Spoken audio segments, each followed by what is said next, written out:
This is the Carty Method Podcast.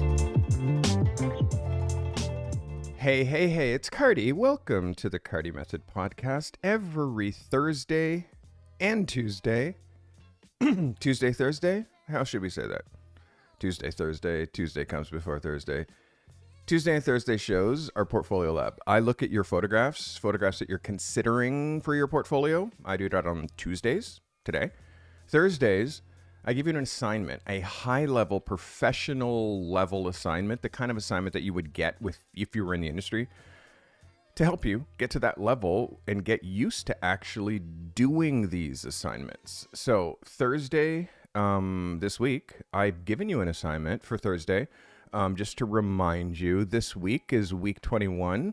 I'm looking at artificial light pictures. So my goal is for you to use a man-made light source as your primary light source, an artificial light image. Just create a vertical image. It should be vertical. It's something you need to know.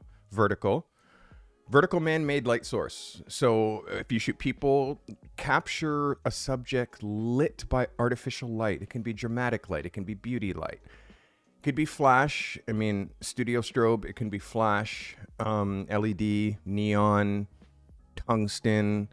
Can light with anything as long as it's artificial and as long as the artificial light is your main source. If you shoot places, highlight a space transformed by interior or exterior lighting. And if you shoot things, showcase a product or an object with studio light, flash, creative artificial lighting of some sort. Cool? Does that help you?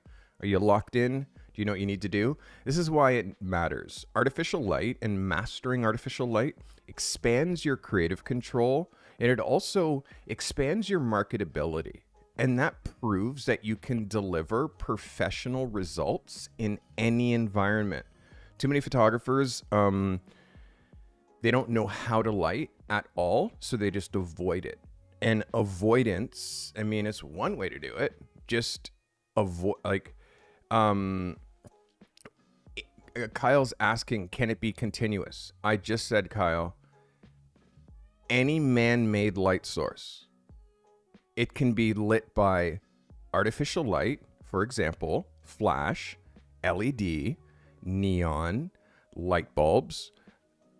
So the answer is yes to that, because I just answered that, Kyle. All right, so let's get into Portfolio Lab. Portfolio Lab. This is Fedeline Gebel.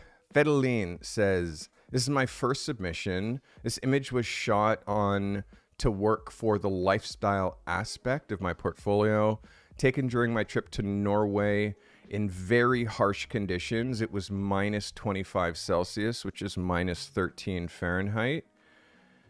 Shot with an R5 Mark II, 50mm 1.2, ISO 3200 f2, 1/250th of a second. I couldn't use my usual LED setup. It's too cold. Instead, I found herders with well-lit property, and the image was captured using the existing artificial lights of their site. This is Fedeline, your first submission. Welcome. Let's get into Fedeline Gebel. Fedeline, this is great. Oh, let me lower my intensity of my picture. I'm way too big. I was set for my presentations, which I do every Sunday. Fedeline, this is great. I really like this. Watching your settings, you're shooting with the R5 Mark II, so shooting at 3200 is like easy for you to get that ISO because you're shooting with a R5. And look at this image.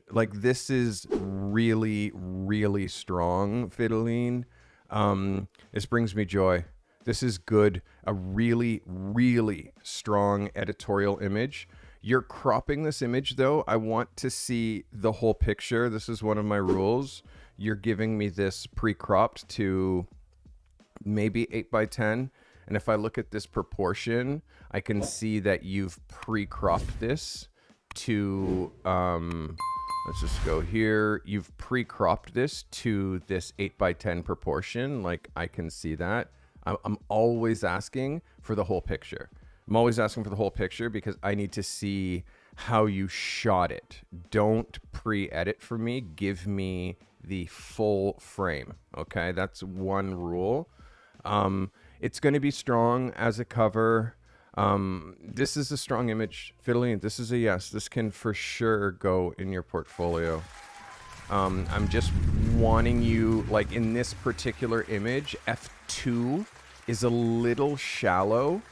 F2 is a little shallow. And the reason is you start dealing with like focus, like on the apparel, where it's starting to get soft back here, starting to get soft in certain points of the apparel. Like imagine the jacket company is who's going to hire you. The company who's making the hat is who's going to hire you. So their fabrics and stuff like that, like rather than F2, shoot it F4. And I promise you the depth of field is going to be the same. It's going to be the same. There's literally going to be no difference in the depth. So yeah, and again, you're shooting with a 50. Once you start getting into shoot, because for me, I shoot 50, 85, 100, 135, 200. I shoot only primes. As you get up in focal length, that f-stop, like the depth of field just gets shallower and shallower and shallower and shallower. So again, really, really strong image for your first submission. This is great. We'll call this an environmental portrait. It's a lifestyle picture. It kind of hits. The one thing I want you to be working on is eye contact. I haven't seen enough of your pictures to know whether you're using eye contact, Vitaline, but eye contact, that's what connects your subject with your viewer. Eye contact. So don't avoid eye contact. Imagine your subject is not looking at you. They're not looking at the lens. They're looking at the viewer. And the viewer, eye contact with the viewer holds them on that photo just a little bit longer, and it connects your subject with the viewer, which is the most important. So a couple of things. Work on eye contact for me for the next one. The second, keep submitting because your work is dope. No cropping. Okay, give me the full 2x3 frame, and especially don't crop, especially horizontal, because the full 2x3 frame is exactly 2 pages in a magazine. So as you're submitting and you're going between horizontal and vertical, don't crop. Let me crop. Let me show you how I'd crop it. Okay.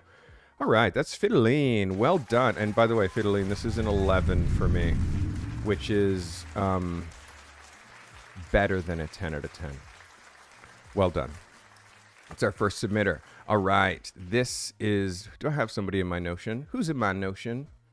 All right. This is Steve Bordeaux. Steve, this submission is a revisit from a shoot that was canceled last second due to illness. This was supposed to be shot for the environmental portrait assignment, a local Italian chef, in his home kitchen. Okay. So R6 50mm 1.8, 1/20th of a second, f7.1 ISO 100, Godox strobe as the main, and a newer strobe to light the adjacent room. This is Steve Bordeaux. Steven. Okay, let's have a look at what Mr. Bordeaux is doing here. Let's look at this as a double page. Steve, this is framed really well. This is framed really well. My only ism is just the light and the light on him. The exposure on him is not how can I put it? Like I need this to just pop just a little bit more. I would want where your framing is okay, but it's just the cupboards, the way that that line, I would love him to be in either the center of that cupboard or the center of that cupboard. But that would mean that you would have to adjust your framing. All the stuff that you were talking about as far as the olive oil bottle, like that's fine. You don't have to do, like your staging is fine. You were giving yourself shit for how you were staging this, but I think that this is staged quite fine. Steve, this is really a yes. I just want a little bit more oomph with your light. Just feels just a little bit like light from everywhere. Lighting these kinds of images are tricky, but I think that you did. I think that you did pretty good. This is something that can go in your book. I'm giving you an 11 on this one, Steve. Because I also know that you're pushing yourself outside your comfort zone. You're pushing yourself into this new area, this area that I know that you need to go to. This is really good. This is really good. The more you shoot these editorial environmental portraits, the better that you're going to get with light, the more inspired you're going to be with light. And these kinds of rooms, shooting in these kinds of rooms, like what you did is you made it look like there was just no light. You just made it look like there's no light. So light appears like it's coming from everywhere. Obviously small things, make sure that you come in here and you clean the stainless, make sure that the stainless is really clean. Cause when you're looking at the stainless down here, you can see, finger marks and dirty blah, blah, blah here. The pot's fine. That just looks like a pot that's actually used. But over here on the dishwasher, you can see the scratches and the smudges and like all of that stuff and the water stains. This is a chef's kitchen. So you have to be insane when it comes to how clean a chef's kitchen is. And then looking at his knives, the knives look good, but it's up to you to like, I mean, I'm not sure if this is in the knife. He's got two beautiful Damascus chef knives, but you can like, there's a little bit of cleanup that you can do on that too. So this is all little things, Steve, but I'm loving where you're going. Good shit. Good shit. I said this is an 11. It's an 11 for me, my guy. Well done. Steve Bordeaux. This is Jordan White. Jordan, hey Carty, here's another version of the subjective age. As always, feedback is appreciated. Sony A7 Mark III, 50mm 1.8, ISO 160, 3/10 of a second. 3/10 of a second at 4.5. This is Jordan White. Jordan, thanks for submitting. Yes, much closer. Too much vignette. Like you're going a little bit crazy with the burning and dodging because you're doing it all. I can see it all in here. All this darkening that's happening is becoming, it's too dominating. And then your overall exposure, this is very, the feeling of this picture is very yellow. You can see, I don't know if that wall is white, but I can tell you the toes, like I can tell you the Jordans are not white. I can tell you that, I mean, the Converse. This is where the color balance has to come from. And you see that like yellowish in the toe. I mean, the composite is good. You're like very, very on point with the composite. I just really want like the main and also the top down. You're aiming very top down. I would kind of lower yourself just a little bit because of the top down and the fact that this mirror is leaned. It becomes really hard for you to get these lines straight. And this carpet, we just need like, this is why you were darkening down the background, because the background, it's not like, this is closer than the last one. So we're doing this in 3 phases. The first one was all black, not quite there. This one is number 2, closer. I want to break your brain. Imagine this. Take this scene outside into the world. Take this scene outdoors. Put this mirror like in a corner, like in an alley, like as if this is a discarded mirror, and then have this create this scene outdoors. Because right now we're doing 2 things. You're not there with your artificial light yet. I don't even know if you're lighting at all, or just this is just the existing light in the room. So because you're not there with your light, you're doing this inside, then I can't get past the light. You know what I mean? And then because this is where, like, now there's other things like, is this the right carpet? Is this the right paint color? Is this like, there's all these things about like the place, the house. Remove it from your house. Put this mirror in the world somewhere, and then make this picture that way. And now it's like behind the mirror is these discarded shoes, and then in front of the mirror is like this new version, you know? And if you want to level it up a little bit more, have a person wearing these shoes instead of propping them on the box. Like, so I'm trying to just evolve this picture, and taking it outside means you remove the issue of you having like not a lot of experience with artificial light. Now you're doing it natural light.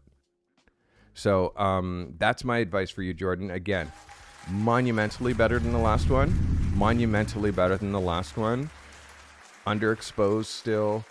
And the color balance is not there because you're just using room light, and the paint color on the walls is not a neutral color, which is pushing cast, which is why studios are always black, white, or gray, because any color of the paint color bounces in. So this is what's happening here, and it becomes very difficult to color balance. Shoot this picture outside. That was kind of my vision. You went from black to set in a corner in your house. Now I'm asking you to like go outside, go into an alley. Like, think of where this mirror would be discarded and where these shoes would be discarded, and then a person with fresh ones walks up and discovers this scene. Like, that's kind of, to me, how you take this picture to the next level, where it would be like an art director came up with this idea. This for me is still student feeling. Okay, I hope that helps. It's Jordan White. Very good swing though, Jordan. This is Gerard Danso. Please let me know if I can keep this in my portfolio. This is shot with 5D Mark III 70-200 2.8 ISO 50 f6.3 at 1/160th of a second. Gerard, you got to be 1/200th of a second because you're shooting with a 70-200. So it's 1 over the longest focal length of the lens. So make sure that you're shooting at a 200th of a second is your minimum shutter speed. Natural light and the AD600. This is Gerard Danso. Gerard, this is a yes for me, my friend. This is a yes on such a level, Gerard. This is a yes. This is a yes. Small thing with like where you're placing his head. I would love his head to be placed here. Obviously, you would have to move yourself and aim in this way, or I want his head placed in here. You know what I mean? You can see how here it's like going through his face. That's the only thing that I'm complaining about, because this, Gerard, is fucking fantastic. This is a yes all day long. Yes. The right guy, the right clothes, the right swaggy. Obviously, you're going to be dealing with a little bit of moire effect. Do you remember we've been talking about the moire effect with his shirt? Because he has stripes, so you can see as I'm moving this picture up how his shirt is doing all of this dancing. That is the vertical. You are not going to be able to avoid that. It is going to be a factor in all aspects of that picture. So again, I don't see it here, right? But once I go to 100%, you can see how it becomes quite evident here. Still, this is just a killer, Gerard. This is a killer. This is the best from you in a really long time. Look at this as a cover. Like, this is such a yes, Gerard. This is such a yes. And you see, this is the kind of swaggy that I'm doing right now. And then look at this as an 8x10. Oh, this really fits. Gerard, I know you're probably crying right now, but I'm going to tell you, this is the best you've done. This is a magic photo, and it screams Ghana, and it screams fashion. This is like, whoo. This is really, really, really special. Really special. This makes me very happy. It's an 11 for me. Yes. Gerard. Yes. Yes, yes, yes. Taylor.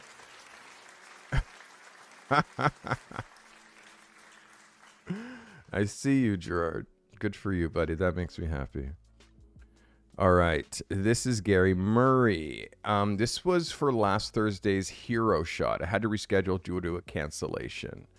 Shot on location at a fashion event. This is Shanice XT3 16 to 55 2.8 ISO 640 f4 at a 60th of a second. Shot at 26 millimeter. Constant light in a softbox. Constant light in a softbox. Really need to move you into strobe if you're shooting this kind of portrait. This is Gary Murray. Gary, thanks for submitting. So Gary, this is close. Let me see what this looks like as a cover. This is close. You can see that your black is not quite there. You can see how your black is not quite as black as my black is. And also the color. You see my skin and her skin and how her skin looks kind of green. So what happens when you're shooting like LEDs is you're really dealing with color balance, and your camera being set for 5,000 Kelvin and the light, your LED color temperature being set also at 5,000 Kelvin. And then the quality of light of your LED versus the quality of light of versus strobe. And even this is an LED, but this is a quality LED, and it's color balanced properly, and it's color balanced to my camera. This is why when you look at me here and my skin tone, and it's warm. It actually looks like what I look like. Like if I go like this and look at it's like, yeah, that's what I look like. So you can see how she feels green, like her, so skin tone.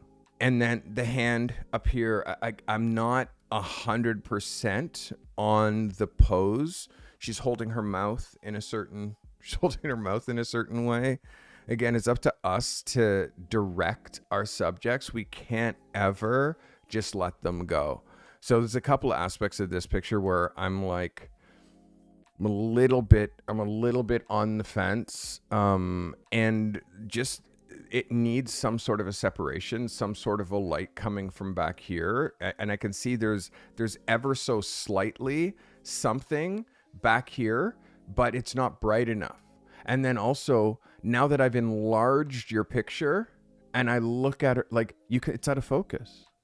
It's out of focus because you don't have enough exposure to like really freeze her, because you're shooting with constant light, which is for videos, not for stills. And and you can see her hands in focus, but her eyes not in focus. So for me, there's a couple of like technical things that are really like a bit wrong with this picture. The first thing is like when the camera doesn't have a really bright source, it'd be like, I don't know which body. Let's see what you're shooting with again. You're shooting with the Fuji XT. I don't know like Fuji. But I do know that it didn't grab the focus on her eye, and where we're looking to focus is right here in this spot between the iris and the white.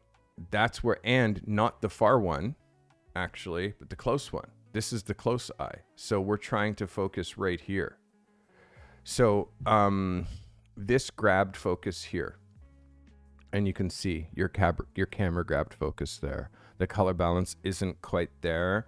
And then also the blur tool, I'm seeing where you're using the blur tool. Like I can see it right here. I can see where you're using the blur tool, and I can see where you're not. I can see that right up here you blurred, and then where you didn't because you were afraid to go close to this line. So this kind of retouching, like I notice it. People who are in the know notice it. When you come in here and you look under her eyes, I can see this retouching here and that blur. And then I can also see that blur there. We don't use the blur tool anymore. The camera resolution is too high. So no blur tool. It's way too obvious. And again, for you really need to upgrade to strobes because you can't shoot this type of portraiture with LEDs, with video light. It just doesn't work with movement. It doesn't work with the kind of exposures and f-stops and shutter speeds that we need. I hope that helps. This is, sorry, let me just get that night. That's Gary Murray. Gary, thank you for submitting, Gary. Make sure you nail the color balance. The color balance, again, if you look at my skin, the color balance is the thing that is with black skin. It's the one thing that you have to nail. If there's any kind of green or blue in it, it just, it's really hard. I hope that helps you, Gary. All right. This is Bernadette Kellerman. Bernadette, Sony A7 III, 85 millimeter 1.4, shot at f4, 1/100th of a second, ISO 640. I'm wondering if this photo could have a spot in my book. Trying to build a portfolio since I'm a beginner. I appreciate your help and your feedback. Bernadette, you got to help me by letting me know what kind of a photographer you're trying to be. What is it that you shoot? Are you an editorial portrait photographer? Are you trying to be a fashion photographer? Are you a product photographer? Like, help me understand what your niche is so I can help you determine which photograph should be in your portfolio. Without knowing your niche, it's like I'm building an engine for a car. I don't know what kind of car it's going in. Is it going in a Ferrari or a Porsche, or is it going in a Hummer or a Ford F-150? Those are different engines. So like what we put into our engine that runs our business is all determined by what kind of car you're driving. So what kind of a car are you driving? That helps me, Bernadette. And if you don't know what kind of a car you're driving, you're just making photos, that's practice, which means you need phase 0. Go to thecartymethod.com/thesystem and download phase 0. That is, it's going to help you know what kind of a photographer you're trying to be. And then so you can make the work that will help you become that photographer. This is Bernadette Kellerman. Bernadette, thanks for submitting. So let's look at this editorially. It's composed very well, Bernadette. Like, it's composed very well. It does feel like this could be a double-page spread. I'm wondering if you're in Toronto. This looks very much like my city. This looks very much like my city, Bernadette. So this is very, very, very close. Yeah, this is close. For a beginner photographer, Bernadette, this is a lifestyle picture. It's editorial. It has a vibe. As far as the clothing, like she's wearing Nikes, but they're not really featured. She's wearing like what we call athleisure wear, but the brands aren't really featured. Her things aren't real. This isn't matching this, which not really matching this. And like she's wearing AirPods, which is like a huge product, but that's not really featured. This is a certain brand of like a tumbler, but it's not really featured. She's got an iPhone and AirPod. Like there's lots of products here, but I'm trying to say, like, you're trying to feature too many things. Shoot this for AirPods, or shoot this for Nike, or shoot this for this tumbler. You're trying to include too many products in one ad. So imagine, this is a lifestyle picture? Yes, that makes sense. But even still, there's too many things. There's too many things. You know what I mean? There's like a bunch of things on the table. She's reading. So for you being a beginner, this is a very good swing. So I'm going to give you an 11 because your composition, Bernadette, is so tight. Your composition is really textbook as far as knowing how to shoot a double page spread. The picture's a little cold, so I would want you to warm it up a bit. You can feel like this is just a little blue. the whole overall. And again, I'm going to show you my skin tone. You can see how it's neutral to warm. She feels cold. It's an overcast day. Overcast always reads cold. So in post, we have to correct that. And if you look at the book, you can see here in the book that that page has a blue cast to it, which is, again, a cold color balance. All you need to do when you're processing, just tap that with your white balance tool, and boom, you'll see the picture warm up instantly. I hope this helps you. This is Bernadette Kellerman. It's an 11 for me, Bernadette. This is a really good swing. A really good swing. If you're confused, I'm Steve Carty. I've been a professional photographer for 35 years. 35 years. Crazy. Treat everybody like a superstar. Famous people less like a superstar. I treat famous people like real people. I started as a photographer, I would say professionally, when I was 20. My brother's a fine art painter, heavy influence on me, and I couldn't paint, so when I discovered the camera, it was really easy for me to express myself creatively. Everybody's in the business of glorifying celebrities, so capturing them, it's already glorifying them by photographing them.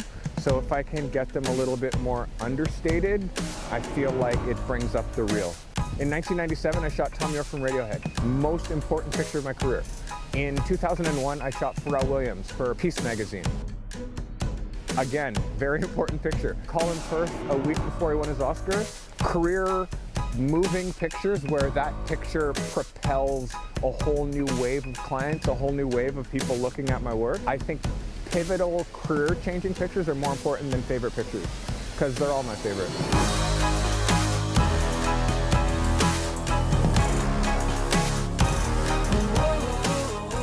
The whole idea is make good stuff and share it and do it every day.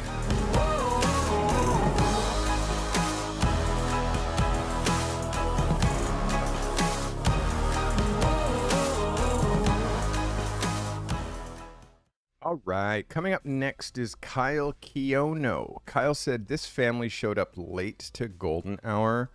I don't own any flashes, so I had to up my ISO. We were shooting outdoors in a wooded area. I aim for editorial aesthetic, something that could work in ads for family, faith, health, or organic living.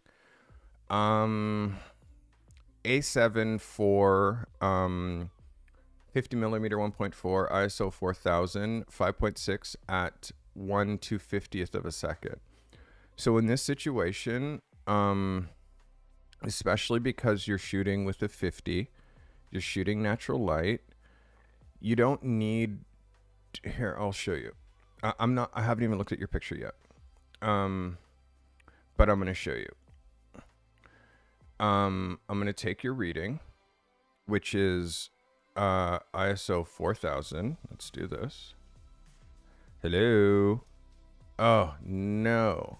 Where is... Okay. So, let's look at your picture. And you're shooting ISO 4000. We'll do it like this. So, well, let me draw here. Yes. Okay, good. So, Kyle, please stand by. Everybody else, please stand by, because this is going to be interesting for everybody, and it's going to be helpful for everybody when it comes to ISO. Okay, so let's look at Kyle. You're saying ISO 4000, okay? ISO 4000. F 5.6, and then 1/250th of a second. Okay, watch this. ISO 2000, f 5.6 at 1/125th. Same thing, same reading. Okay, same reading. Watch this. ISO 1000 at f4 at 1/125th of a second. of a second. Or watch this.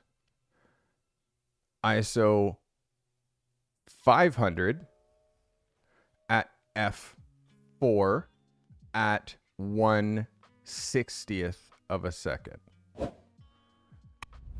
So because you're shooting with a 50 millimeter, it is 1 over a 50 millimeter is the slowest shutter speed that you can shoot without getting camera shake. You're shooting 5 stops above that. 5 stops above that. So pick your poison. All of these are the exact same reading. All of them. Exact same exposure. Exactly the same. So you're choosing to jack ISO rather than slow your shutter speed down, rather than stop down or open up one stop. So this is your exposure triangle. You can, like, you'd see me, I'm outside. So what's fixed? ISO. Fixed ISO 100. Okay. What's the next thing that's fixed? Well, I can shoot at a 50th of a second. So we'll call it, I'm going to be radical and shoot at an 80th of a second. So that's fixed. That's fixed. Okay, now what f-stop do I use to get me the proper exposure? So now let's look at your picture. Okay, this is a lifestyle picture. You're trying to include a lot in this frame. You're biasing your focus here with this child who is like very infant. You're trying to sell it to me with words as far as this could be for this and faith and both. This is only for the family that you're shooting. This is only for this family. It's only relevant for this family. You composed it well, Kyle. You composed it in such a way that you shot in a very editorial way. Yes, it is about this, but again, this baby is it's almost like too young. It's too young. A baby at this age doesn't even know where it is. You know what I mean? Ladies are prettier than guys. So what I would do is take this guy and put him back here and take her with the smallest one and have her over here. You know what I mean? But again, you're just doing family photography. This is just family photography. And again, I'm not trying to downplay it, but I'm trying to remind you, like, you can't use words to rejig what you're doing. This is family stuff, which is relevant to them. It doesn't apply editorially. It doesn't apply like when you put this in your portfolio, it will just get you more families asking you to do this type of work, which is fine if that is what you want to shoot. There's many planes of focus here because you have like the dad on this plane and the daughter on this plane, and then this other daughter is way that way on this plane, and then this daughter is further from her on this plane, which is the same as the plane as the mom. So if this is your camera and you're aiming this, if you're aiming this way, you have the dad here, which you're focused on. That's all you're allowed to focus on. That's all you get to focus on. Now you have another kid here, which is going to be out of focus. And then you have more people here. Like, you're literally doing rule number 1 that you don't do is because you can't get this, and this both in focus, which is why we keep our people on the same focus. Like, our camera's here, we're aiming this way, and we have our subjects like this on the same focus plane. So we're not dealing with depth of field issues. Now, you did this intentionally, and I get that. And it's compositionally pretty and blah, blah, blah. But again, I'm trying to help you zero in on who you are and what you're trying to do as a photographer. And I'm trying to get you to aim higher than trying to impress families, because it's easy to impress a family because they're not in the know. They don't know photography. They don't know photography. You're trying to impress is clients who are going to pay you real money, a magazine. and advertising it. And if you could get to that level where you have clients who have brands and companies who are trying to use your photography to help, like when you do that, obviously you're going to attract these type of people. So I'm still trying to help you figure out who you are as a photographer, Kyle. You're sending me a lot of stuff, from you playing around with light painting to portraits of kids to self-portraits. Like there's just how you're dripping into a lot of different cups, which means it's impossible for you to get overflow. How you get overflow is by focusing on one thing, one single thing. Like when you focus on one thing, then it becomes easy to, it becomes easy to, here, let me draw the diagram because we love diagrams. This is you, Kyle. You only get a 100% of your time. That's all you get is 100%. Okay. For me, I take that 100% and I pour it all into editorial portraits. That's all I do. Editorial portraits. So that's my bucket. Okay. So because that's all I do is pour my 100% into editorial portraits, well, obviously it starts here, but it increases until it gets to the point of overflow. Okay. Overflow. Now, guess what? My first overflow was video, because people kept asking me that I was shooting within this space if I shot video. So that was overflow. So now I put a bucket here and then this is video. Overflow, and it's editorial video of the people who I'm shooting editorial portraits. And also there's overflow here, which is client work. Oh my God, client work, because clients they want me to shoot in this editorial portrait way because they want to look like they're in magazines, even if they're not. It's more overflow. Okay. Here's your 100%. Okay. Here's your 100%. And you don't just have one cup. So you're not just dripping into one cup. You have whims, and whatever whim that you're on, you're dripping a little bit into that whim, a little bit into that whim, a little bit into that whim, a little bit into that whim, a little bit into, and whatever someone asks you to do, you say yes, which is just dripping into another cup. And because you have so many, number one, you're not able to get good at any one of these cups. You're not able to get good at the portrait cup or the family portrait cup or the magazine editorial cup or the advertising cup. Like, you're not able to get good at any of these cups because you're trying to do all of them and you're doing them all poorly. People are like, yeah, but I want to just try a bunch of different things. I want to try a bunch of different things and see what works. Guess what? The thing that works is the thing that you put 100% of your time into. Things don't magically work that you're doing this much effort into. Things don't work. I want to be a race car driver, but I also want to be a farmer. But I also want to be an accountant. But I also want to be a photographer. But I'm also working full time doing something else. And then within being a photographer, I don't know what kind of photographer I'm going to be. So I'm also going to shoot this and shoot this and shoot this and shoot this and shoot this and shoot this and shoot this.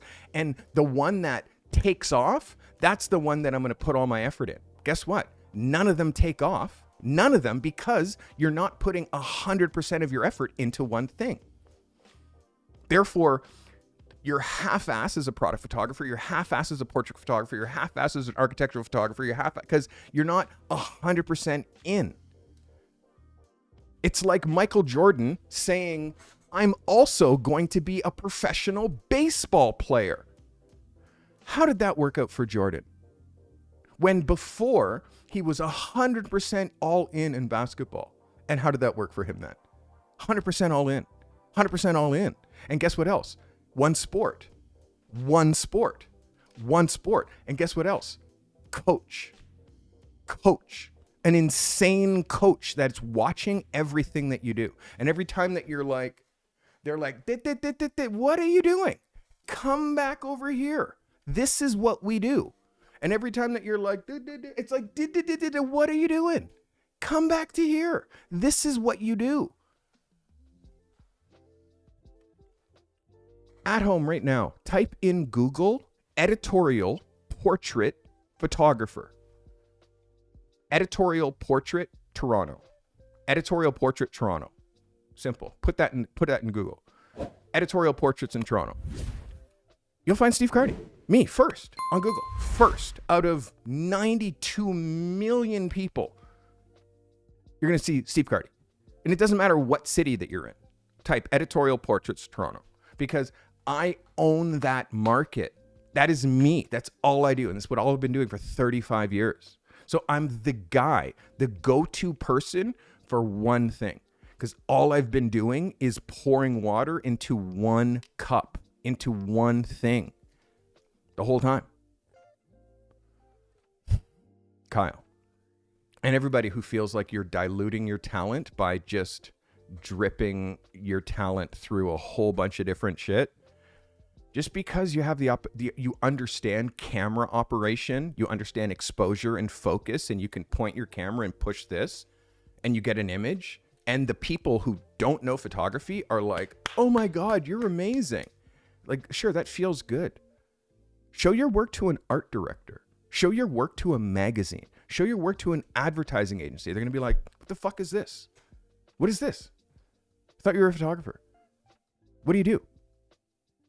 Do you know what I mean? So that, it's like when you're getting validated by people who don't know, it's like, and that's why you haven't joined Portfolio Lab, because you know that I actually do know, and you're not going to be able to duck and cover from me.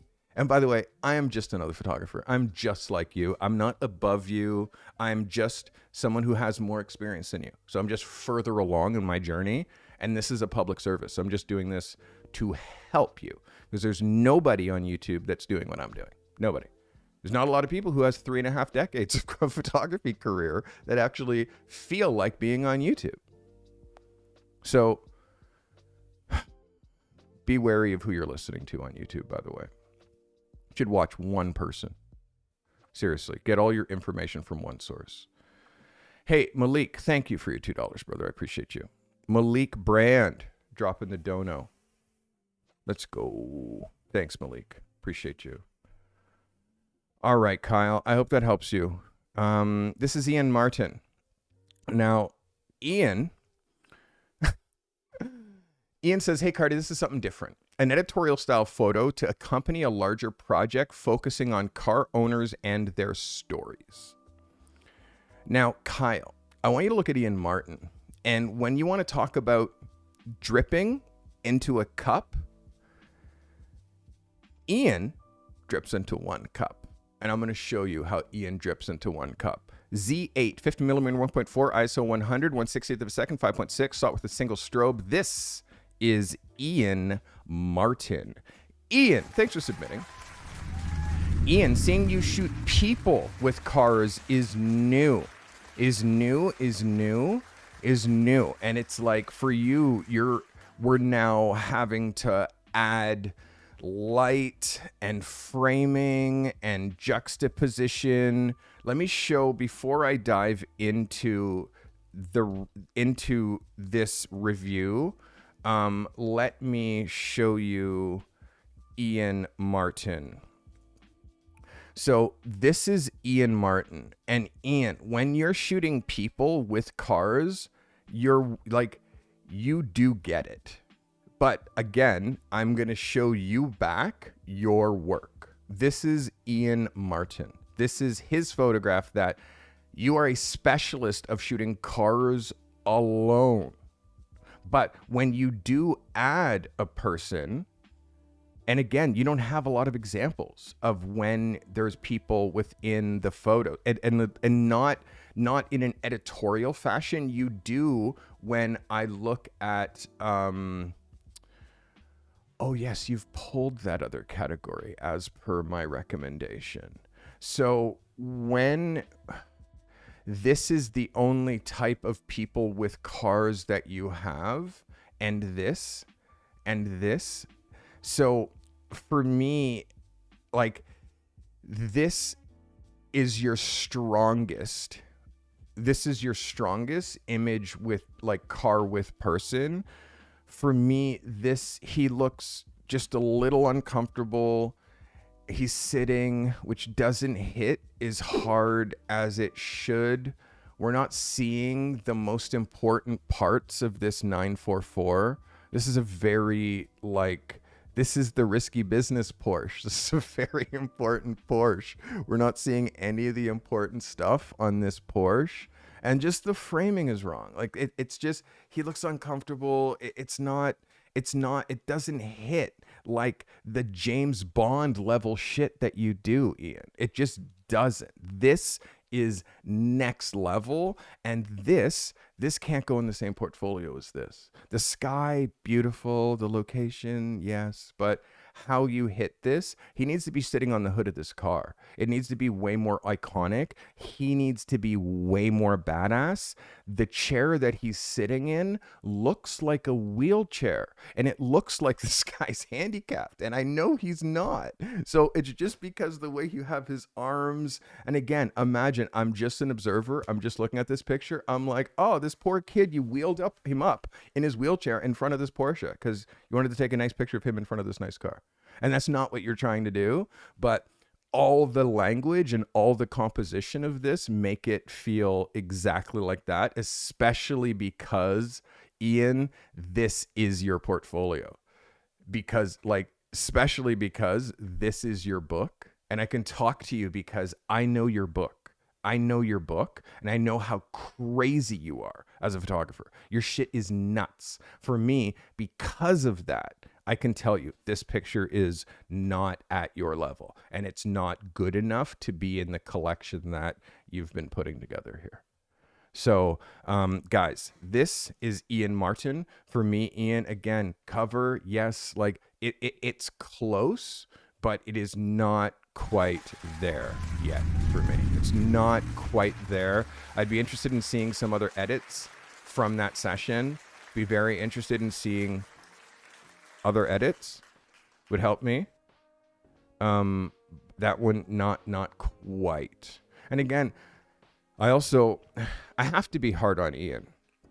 I have to be hard on Ian because Ian's up here, and oftentimes when you're like up here in the in the top 1%, it's hard for you to you're too close to your own work for you to be able to have an objective opinion on your own photos. It's hard. It's really hard being able to look at your work and be like, yes or no, So it's good, and it takes courage.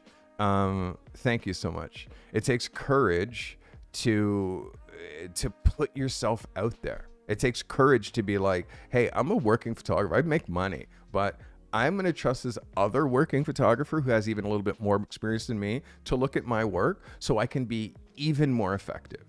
Listen, I was listening to Alex Hormozi. I listen to Alex Hormozi a lot. I watch a lot of Alex Hormozi. This is super relevant, okay? Super relevant. So there's two types of people, okay? There's two types of people. Imagine you start a business, okay? You start a business, you want to do something, but there's two kinds of people. There's one type of person where they want to do it on their own, okay? They want to do it on their own. So they can say, I did this. I did it on my own. I put everything that I could do on my own into this. And then they fail, okay? It's a mindset where they believe that they have everything, like all the resources available to them to be able to figure it out on their own. And they want to do it on their own. They want to succeed on their own, but they're also happy to fail on their own. Okay? That's one type of person. And the way that Alex describes this, he's like, well, I'm not that type of person. I'm the other kind of person, meaning I want to succeed the first time and again, we don't always succeed. He's had tons of failed businesses. My business has been up and down, and finally now for the last 10 years, we're like, you know what I mean? But Alex says, I'm willing to admit I don't know anything. I'm willing to admit there are smarter people out there than me. There's people who can explain things to me better. So I'm just going to throw my hands up and ask for help because I don't want to fail. I'm just going to ask for help. I'm going to ask for help. In fact, anybody who has business help or anything like that, give it to me. And in fact, he asked for so much help and got so much help. By the time he was 28 years old, he owned like 10 gyms at 28. Like, I mean, now this guy makes $17 million a month. So he's doing something right. And so his perspective is like, people like to fail in silence. And he's like, bro, I don't like to fail. I just ask for help. I'm humble enough and my ego is small enough for me to say, I don't know everything. I don't know everything. I need help. Those people who ask for help, they excel. The people who don't and think they're going to figure this shit out on their own, they fail. That's why 86% of photography businesses fail within the first 2 years. 86%. Because people won't ask for and their egos are so big. They just think that they know it all. So, Ian Martin is looking for feedback. That's important. Why aren't you? All right. Our next shooter is Malik Brand. Malik says, shot this last week for a paid branding session. I had a Success Magazine style cover in mind when planning this shoot. It fits within my editorial portrait niche. A7 III, 85mm 1.4, ISO 160, 4.5, 1/25 of a second, shot with a couple of lights. This is Malik Brand. Malik, thanks for submitting. Malik, this is a yes for me. There's a couple of things just pose-wise that like would serve you well.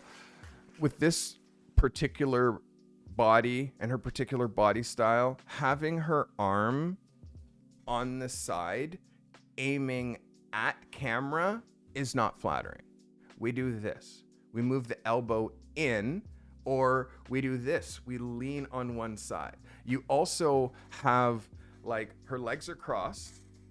Her hand is on her here. It's on here. And then like she's very positioned. And again, I want you to look at what it does here when you allow her to come around like this. Like it's really covering quite a bit of her. And then this arm, look at the distance between the tip of her fingers and here. Like this is this whole distance of her arm. And all you need to do is have her turn it in rather than at camera. And it looks so much more flattering. Right? And you can also see like you're clipping her finger. Her finger is like right on the edge here. All you need to do is just have her bend her elbow in and her hand on her chin. It looks really placed. Have her take her hand away, match that hand. It drops down. The one that's here drops down and it's now automatically going this way across her body. This hand that's coming at camera comes in and then they can kind of do like this as she leans on her shoulder. And now you have like a super flattering, easy, unpretentious picture of this young lady. You know, it's all about like likability. This feels, this is pretentious. And again, open Vogue, open Vanity Fair, find me this pose. It's not a thing anymore, Malik. It's not a thing. So you hear me say so often, don't let your models touch their face. Don't let your subjects touch their face. And I also say, show me your hands, show me your nails, because once you are now bringing someone's hands so close in, her nails are okay. But she doesn't have a mani. She doesn't have a mani. Her nails are not like just done. And again, you're featuring them right next to her face. So first thing that we do is like this. Let me see your hands. You know what I mean? Make sure, like, okay, I can't show her hand. And again, she's holding it quite elegant, but It would be so much better served if, again, this is the pose. You have her like this, you have her legs crossed, you have her like this, and her chin is up. And this hand is not this way, it's that way. So you have her take this hand over here, meet this hand, and now she can kind of lean like this, and now you can kind of play with head angles, and it's just way more flattering. Definitely when you're bending elbows like this, not to camera, always in that way, and don't let your models touch your face. Again, this is a really good effort though, Malik. Really nice light. It's inspired. It's a nice light. It's a nice set. But the tree branch is a little too close to her. I would pull that tree way out. Again, really good swing. The edge of the couch. Include the edge of the couch. You know what I mean? Just small little things, Malik. Again, really good swing. That's Malik Brand. Thanks for submitting, Malik. All right, who's next on the agenda? This is Mike Graves. Mike, hey, Carty, this is a staff picture for a prefab home builder. A7 4, 24 to 72.8, ISO 250, a 50th of a second, f10. Don't go lower than a 70th of a second, Mike. You're shooting with a 24 to 70. This lens is a little bit more forgiving, but there might be a little bit of optical shake here.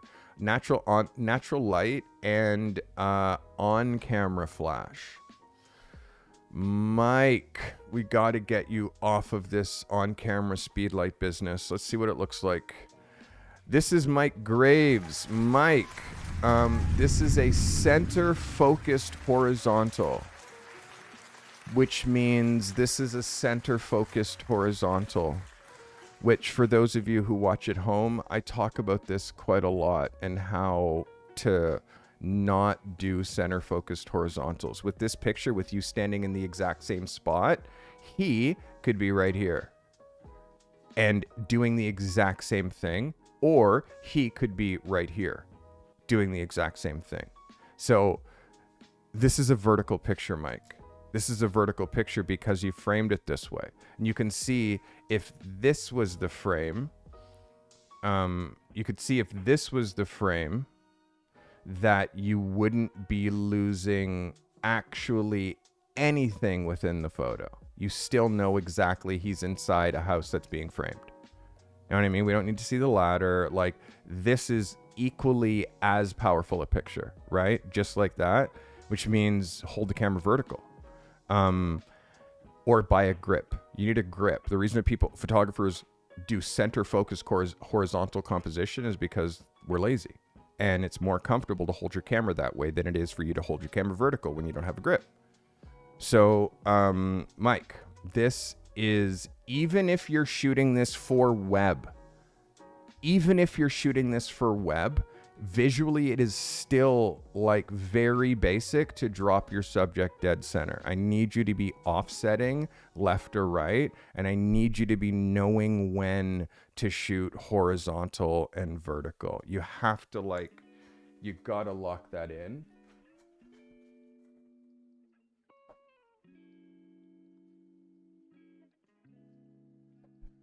This is why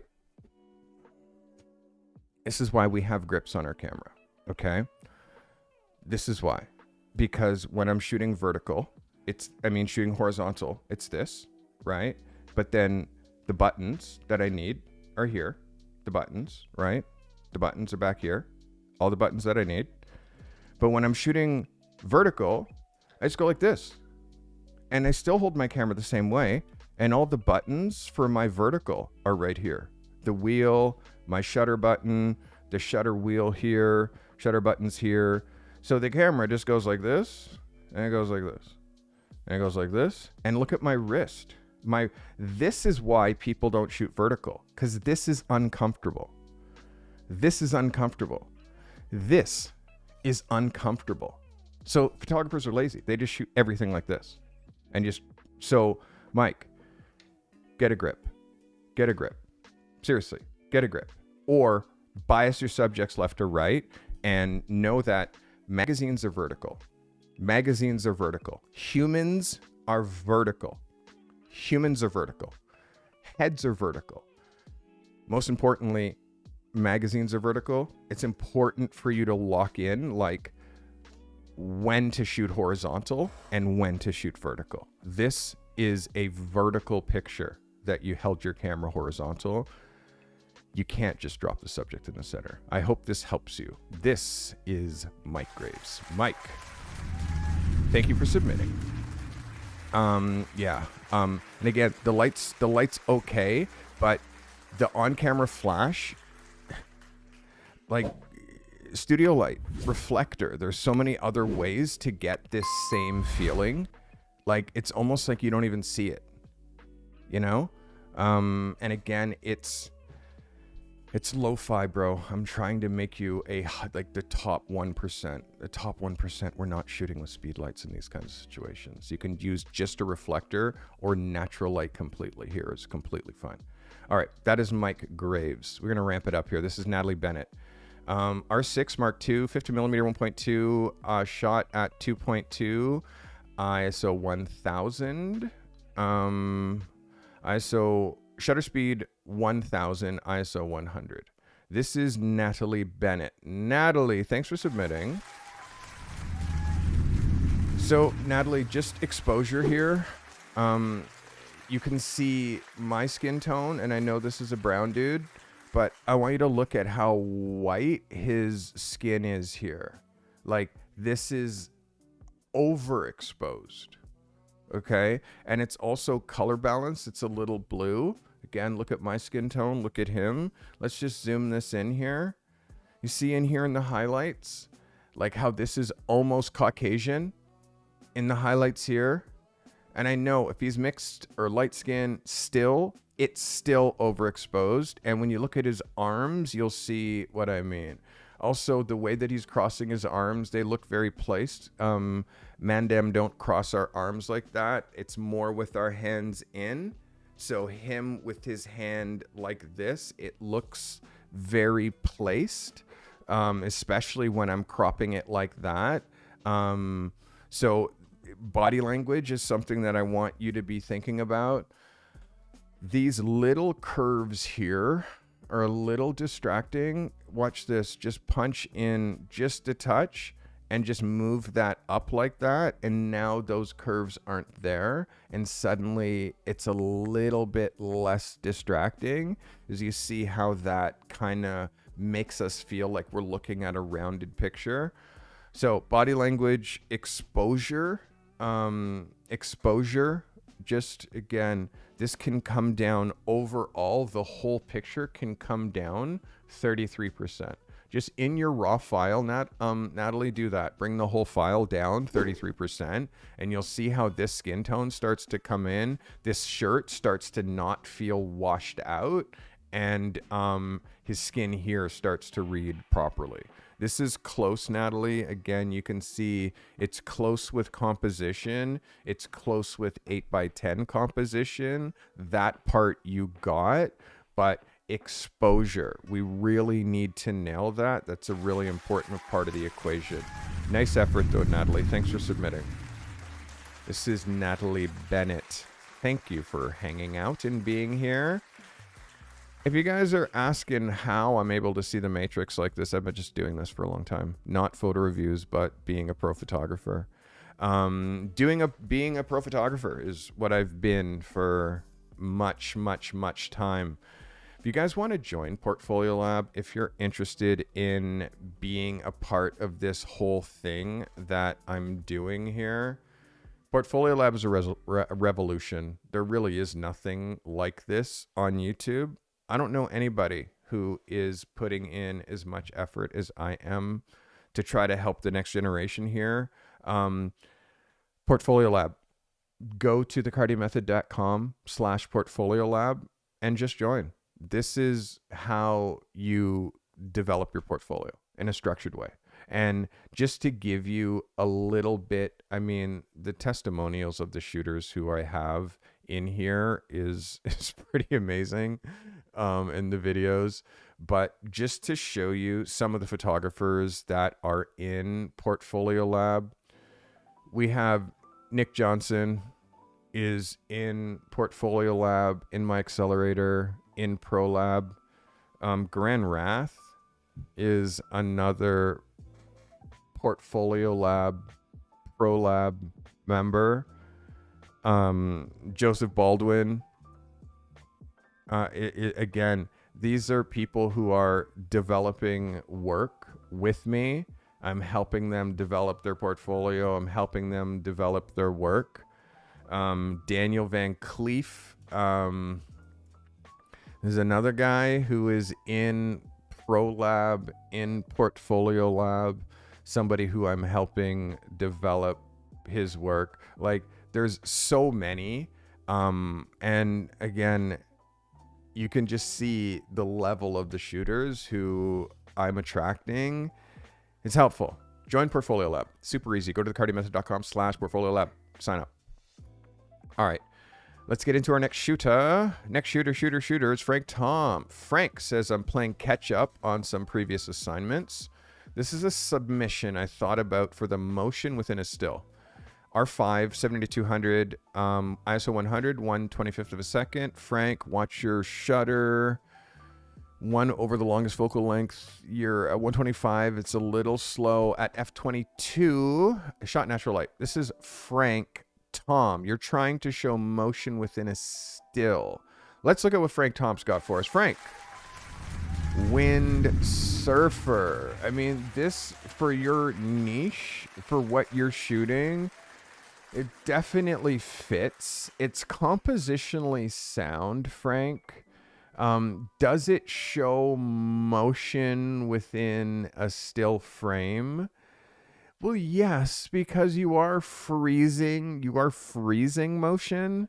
Let's look at this. Let's turn that off. Let's look at this at 100.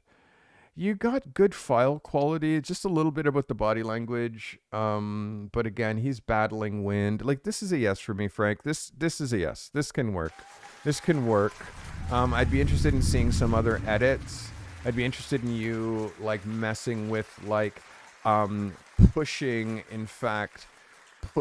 this horizon line higher. Right now it's on the thirds. I would have loved to see it like here. And just let me show you a little example. Just pushing the horizon even higher to make it more water focused.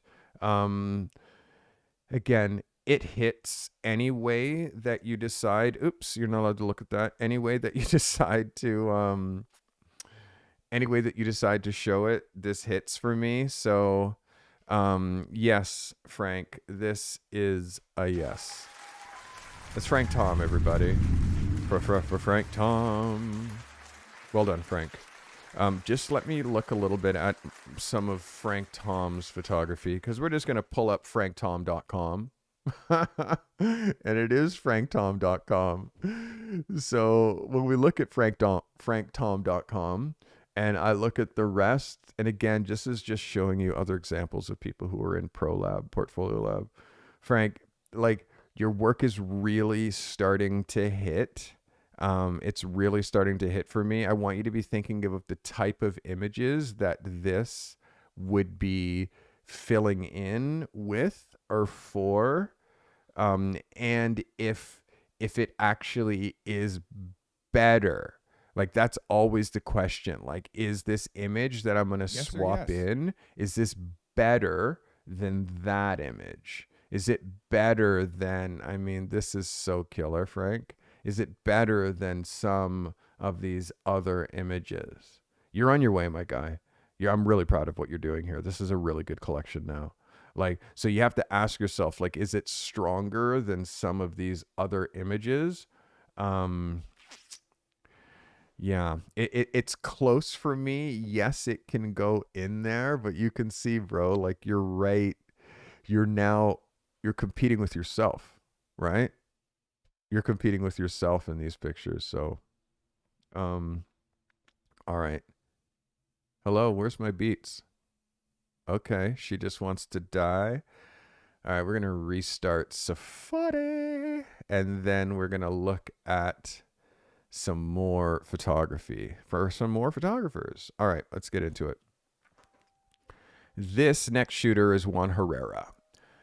Brainstorming a conceptual beauty shoot idea to add to my book. Let me know if this is a keeper or if it's too cheesy and belongs in the garbage disposal. EOS R 24-105, shot at 100, ISO 100 f14, 1/1/60th of a second.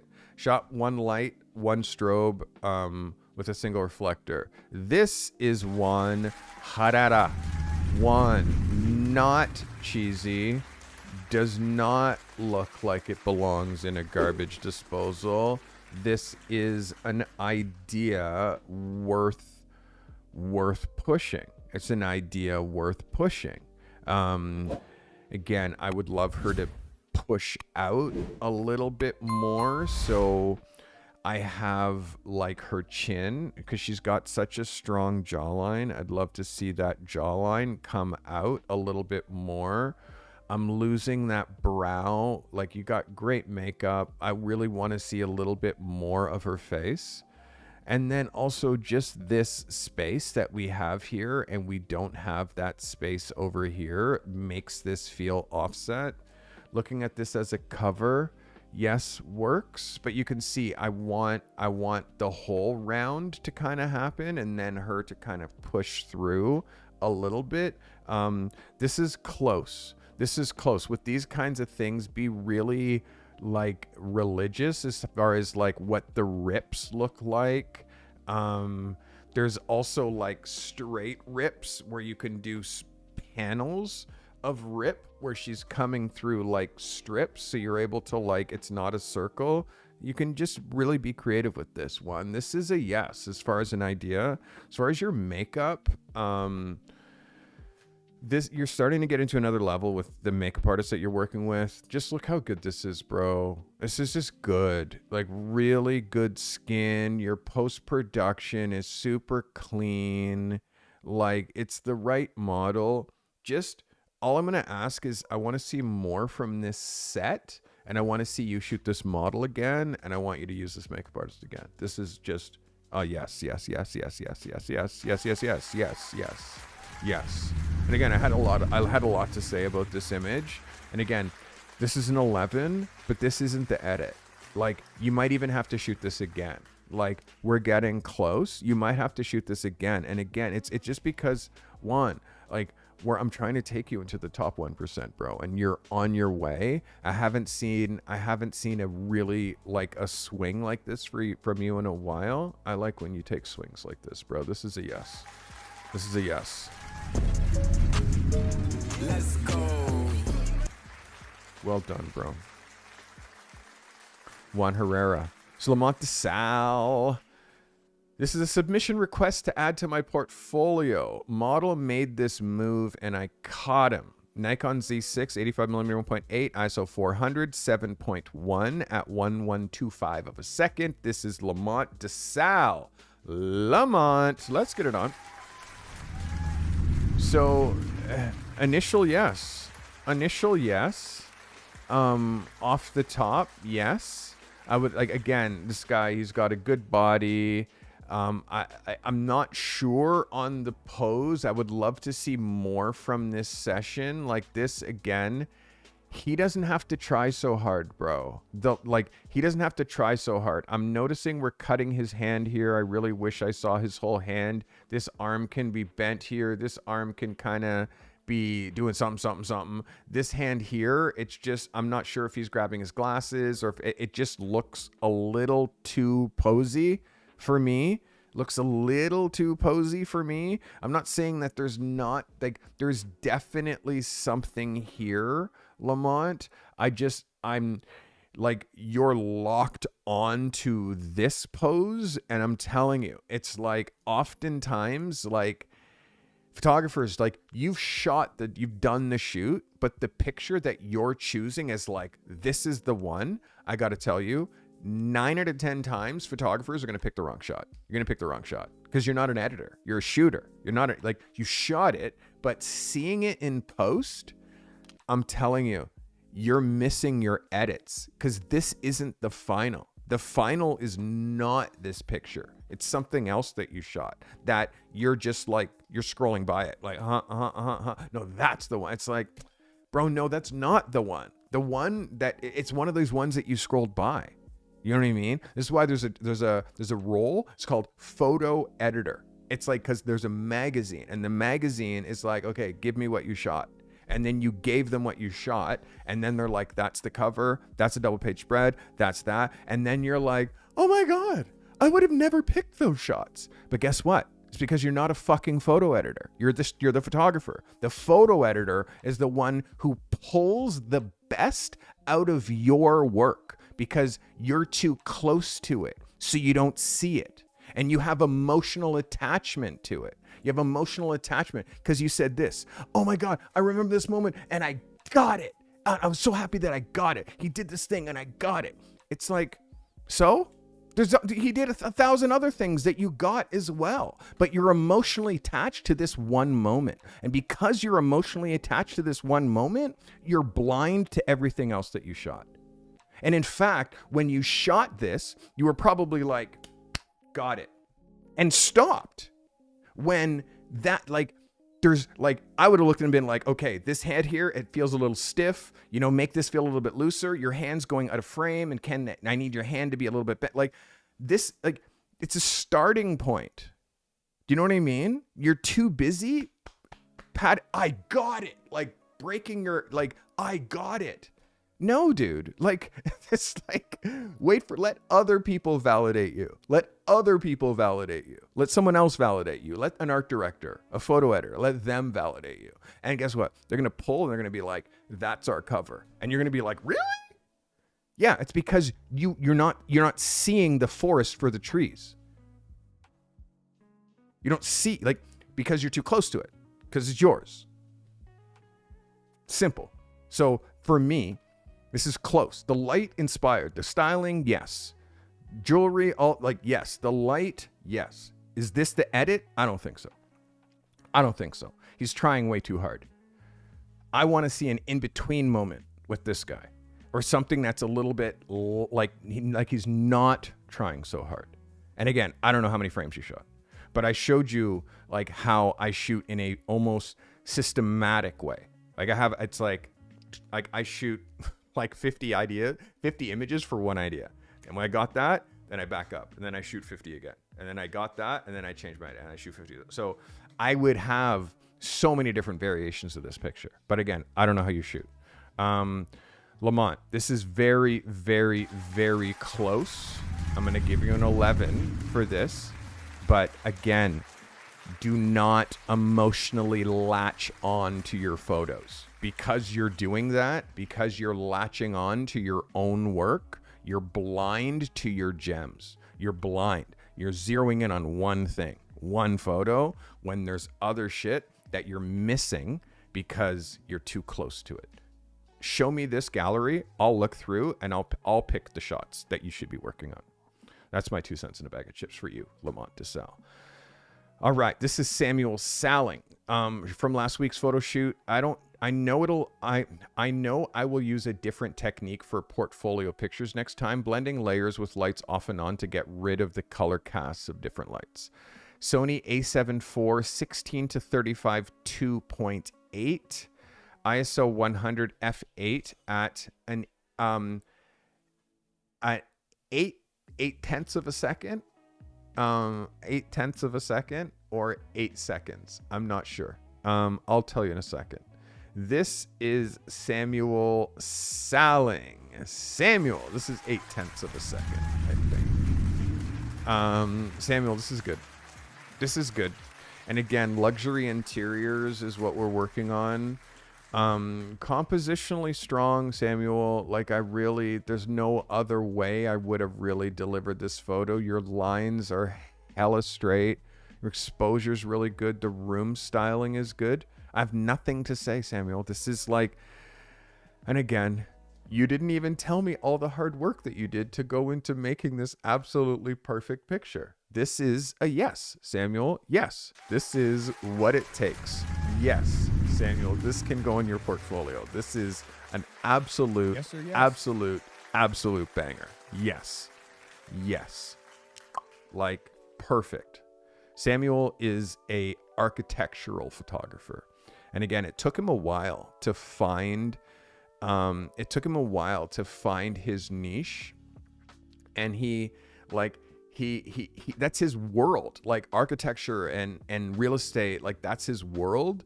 And then he left that world to shoot something else, and it didn't go. And now he's back in this world with a newfound joy. Okay, this is Leah. This is Darrell Scott. Leah shot as her profile pic. R6 Mark II, 50mm 1.8, 1/200th of a second, f4 ISO 100, shot with a single strobe. This is Darrell Scott. Darrell, this is a yes for me. This is a yes. It's like vintage jacket, which makes the vintage chair work. This is a very good, like, white. Like, it's a good white, bro. Like, good white. And in fact, I'm gonna check you by putting, oh, I can't put that up. Yeah, I can do that. Watch. I can do whatever I want, Carty. I can do whatever I want. I can put that white up against that white to just see how white your white is.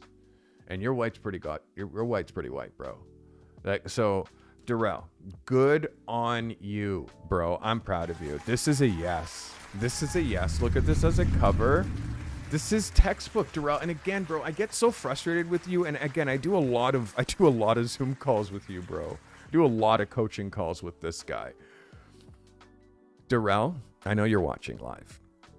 Watch my face. Yes. Absolutely. Unequivocally. Yes. Yes. We zeroed in on, we talked about rules, and for you guys, like, we all have to have our own photographic rules.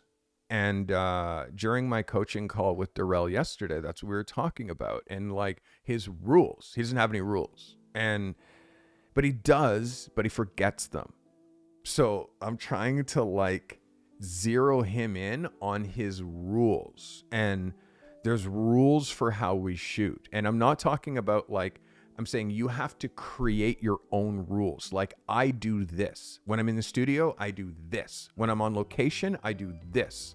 When the light is like this, I do this.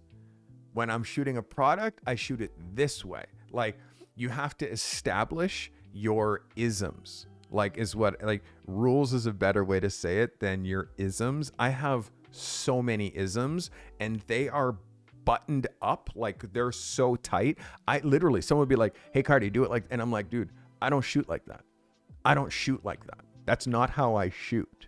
So, like, you can't make such a statement when you don't know who you are as a photographer. So Darrell, I am really helping this guy zero in on who he is as a photographer. Darrell, I'm going to tell you, this is my favorite shot that you've ever made. This is bananas and unequivocally an 11. Like, this brings me joy. This is very, very good, Darrell Scott. Very proud of you, bro. Again, like, you've been going through some stuff, and you're back on the track, and I'm going to help you speed up. I promise. All right. That's Darrell Scott. We're getting into the nitty gritty. We are looking at my cartel, meaning my cartel are people who have graduated through my systems, meaning they started with photo reviews, they joined into my accelerator, and then they excelled. They excelled so much within my accelerator that, and they were so helpful within my accelerator to my other people that I actually made, I don't know, I have like 7 people on the cartel. So my cartel people, they are the people who rose to the occasion, let's say. But also, it doesn't mean that I'm also not hard on them. In fact, I'm a little harder on them because of what my expectations are. And everybody here, I know their work. Like I know you'll notice, I know once you start submitting, I learn your work. I know your girlfriend's name and how many kids you have and all that shit. Like I just managed to keep track of like hundreds of photographers that way if you submit, because your work is you. Your work is you. Your work is you. You're nothing without your pictures. Like as a photographer, not as a human, but as a photographer, your work is you. Like that's how you eat. So I'm harder on my cartel because my standards for them are higher. This is Liza Haidar. Liza, the only female in the cartel. And believe me, I would have more if there were more females that literally stepped up to the microphone. And again, I have tons of females in my group, but still the ratio is about 80-20. 80-20. So I need more girls in my group. Maybe 70-30. So Liza, Lauren at Space Needle Park in Seattle. D850 with a 50 millimeter, ISO 250, 1/25th of a second at 6.3. Natural light plus reflector. This is Liza Haidar. Liza, this is a yes. Although I'd be really interested in seeing a couple of other poses because she's turning away from the light, Liza. Because the light is behind, like the light is here, kicking in here, and you're basically shooting in shade. We just have a couple of odd shadows. Like you can see this shadow and this shadow. I'm not sure if you like looked at this without those shadows like within the page, and also her head angle, like that's creating like a little bit more like fluid in our face. Because again, if you tilt your face down, like my face up like this, we tilt our face down, you see like we get little poolies, but also when our head angle's at a certain way, the light catches those grooves. You know what I mean? So you can see when my head's up here and the light is catching in here, I don't look so tired. So this is one thing that I'm noticing. It's body language, because again, you're shooting like you're kind of hip forward and shooting this distance. And like for me, I would just have her lean her shoulder. Like rather than have her do this on the wall that way and look at camera there, which then gets all weird with the neck, just have her lean. And then now she's just leaning against this leaned wall. You know what I mean? And then you're able to shoot. And then body language and all of that to me is a little bit more flattering. And then you can control her head angle because she's not looking over her shoulder. Her looking like her face wants to naturally look that way, but you're making her turn that way over her shoulder, and that just puts weird wrinkles over there. But then you're hiding that with her hand, but then because her arm's up there, then you're revealing, like, you know what I mean? And this back here looks like it's clamped. So the sweater and the fabric back here doesn't look very good. And all of that could be hid if she was just leaning with her shoulder.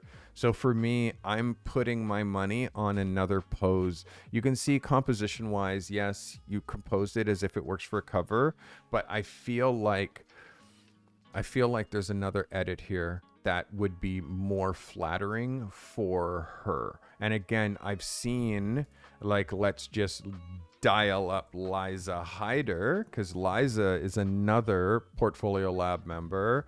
And let's look at what this image is competing with, and also other images of this girl. Like, look at what she looks like when she's squared up looking at camera, and then what she looks like when she's over the side. So for me, just looking at this two different versions of the same person, for me, this one's way better. And she looks way better when she's squared up at camera, not like when she's looking over shoulder. So for me, Liza, this doesn't quite hit as hard. And also, it's competing also with this, Liza, this picture is competing with everything that you have here. That picture is competing with this picture, which is also I feel stronger than this one of this same subject. So because of that, it's like we're also trying to make, and again, I see it here on your portfolio, but I feel like it's not the strongest edit, and I see you doing that idea like, and in a couple of, like, this one next to this one. This is so much better, Liza. I wouldn't have this picture in your book at all. But look again at the other stuff that you have in your book. Like, you have ideas that are so strong. You don't need to hold on to pictures that are not at the absolute best, because it's not like you're starving for work. Like, you have great work on your site. You're not starving for content. So just be a bit more scrutinous when it comes to your edit. For me, this one is not quite at your level yet, Liza. It's not quite there. That's Liza Haidar. This is Sean Thomas. Sean said, I thought this composition was a bright idea. This is a close-up of the 911 headlight. Blessings to Carty and the entire Carty crew. Thanks for everything. EOS R 50 millimeter. Shot EOS R at 50 millimeter with a Tamron 24 to 72.8, ISO 640, 1/2 feet of a second at f11. This is natural light, open shade, and this is Sean Thomas. Sean, this is a yes. This can go in your book for sure. I love this classic 911 silhouette. I think this is, I don't think that you gave me the year, but I'm going to call this a 72 to 74. But yeah, this is a yes for me. This is an absolute yes, Sean. Really strong. I think that this, I'm going to call this between a 1972 and a 1974 911 in classic Ferrari red. This is really strong. This is strong. And again, it's a clever idea, and it's an idea that works. It's a little kitschy, but it's not too kitschy. And because it's compositionally sound, it works as an 8x10. You still know that this is a classic 911. It works as a cover, which again brings me joy. You're giving me the whole 8x12 frame. And then let's look and see how this fits within Sean Thomas's portfolio. Like, what I like about you, Sean, is you have rules. And I talk about rules and how important it is for photographers to have rules. You have rules, bro. Like, the way that you look at the angle at this picture and the angle of this picture that he shot last year, right? Like, when you look at your portfolio, this picture fits. It fits in every sense of the word. It fits. And again, this is a Carrera, and it's like a completely different nose from the same era. So again, like, you have to know Porsches. This is closer to this era, as you can see here. This is closer to this year, which this is like a 74-ish. Yeah, this brings me joy, Sean. This brings me joy. It does. And again, it's something that I really think that you get the rules part. Like, you shoot in, you have ways that you do it. There's rules. And even if I haven't broken it down for you in that way, I'm really going to get into this on Sunday. I'm going to be talking about photographic rules and like how you create your own rules, like the way that you do what you do. we all have a style, but if you don't define it, if you don't see it in your own self, then you're all over the place. Then you actually don't know what you do. When you don't know what you do, then you just drip your cup into all kinds of different things. But imagine this. You know what you shoot. Sean shoots cars. And then also he knows how he shoots them. So I know what I shoot and I know how I do it. So it doesn't matter what car you give him. He has like, okay, am I shooting it on location? Am I shooting details? Am I like shooting it in like, are you drive? Like he has ways that he shoots every type of car photography that he does. So that the rules, that's incredibly important. And if you guys, I don't have a Porsche yet, but I will. And you know that like, I'm just a fan. Like, I'm just a fan. That is so funny, Brendan. Brendan says you can't spell Carty without car. That is so funny, dude. I have a Volkswagen. I have a Taos, a 2024. And again, it doesn't even have 5,000 kilometers on it. It literally has like 3,000 kilometers on it. It's like brand new. But yeah, it's start here. Porsche will be like at some point, like give me a couple of years. Sean, proud of you, bro. You hit it here. Definitely. Good shit. Good shit. It's an 11 for me, bro. Quality's there. Your touch is there. Your touch is there. So proud of you, bro. All right. This is JB, Joseph Baldwin. Joseph says, here's my photography as a statement in black and white, focused on lighting and exposing my subject on black, which, you know, technically it's very difficult to shoot to black. I've been doing it for 35 years, so I know. Shot with the EOS R 50mm 1.8, a 1/60th of a second, 7.1 ISO 200. Shot with the 8200 with a grid. This is JB, Joseph Baldwin. Joseph, there's something here, Jace. There's something here, bro. There's something here. It's a really delicate touch. There's something here, JB. I feel like I wish her eyes were open and she looked at camera. And then this hand for me, this hand looks really placed. This hand looks a little bit too placed for me. Like it's almost like she's doing that, like my eyes are closed and she's crossing her hands across her body like she's dead. You know what I mean? And I know that that's not what you're trying to get across, but I want you to look at this picture again. You know what I mean? And the way that she's got her arms crossed across her body. You know what I mean? So, and then the way that her eyes are closed.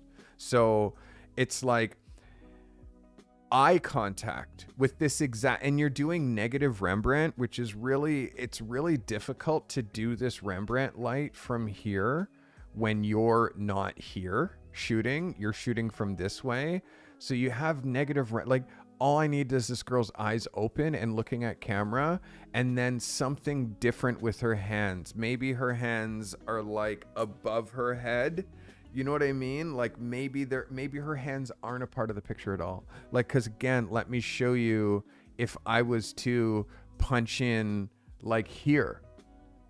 Do you know what I mean? So again, we're working a new style. We're working a statement photograph. This is close, Joseph, but I want you to look at the rest of Joseph Baldwin. All I need to do is type J and it just pulls you up. I want you to look at the shots that I've lost my marbles over. Okay. And some of the other work that is just really high impact on in your portfolio. So I know you're trying to do a new thing, but I want you to see how high impact eye contact is. And again, there's also times to not use it. Do you know what I mean? So for me, this was one of those ones where I really wish that we saw a little bit of eye contact. You definitely have swaggy swag. You know how to shoot. But again, I feel like this, just eyes open and then just watch how she's placing that hand. Your black is good. You can see I don't see a border between black and not black. So JB, this is a very, very, very good swing. It's a very good swing. I'm giving you an 11. But I hope I gave you a couple of little things for you to like ping around in your ear for you as far as posing and eye contact. The light's great though. Push this light a little bit more. Push this light a little bit more. You're definitely onto something here. This is Joseph Baldwin's portfolio again. Cartel member, Portfolio Lab, Accelerator. Yeah, he's in my system. Joseph does the Carty Method magazine. He writes that and sends it out to you every week. JB.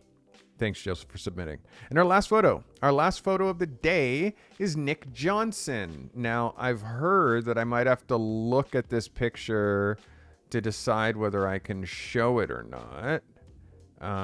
Let's see it. To see, oh yeah, I can show that. All right, so Nick Johnson, Shutter Drag. Shutter Drag's an ingredient that I used to use a lot. That I decided to restock the pantry with. Sometimes, like here, I use it pretty subtly just to add some air to an otherwise simple image.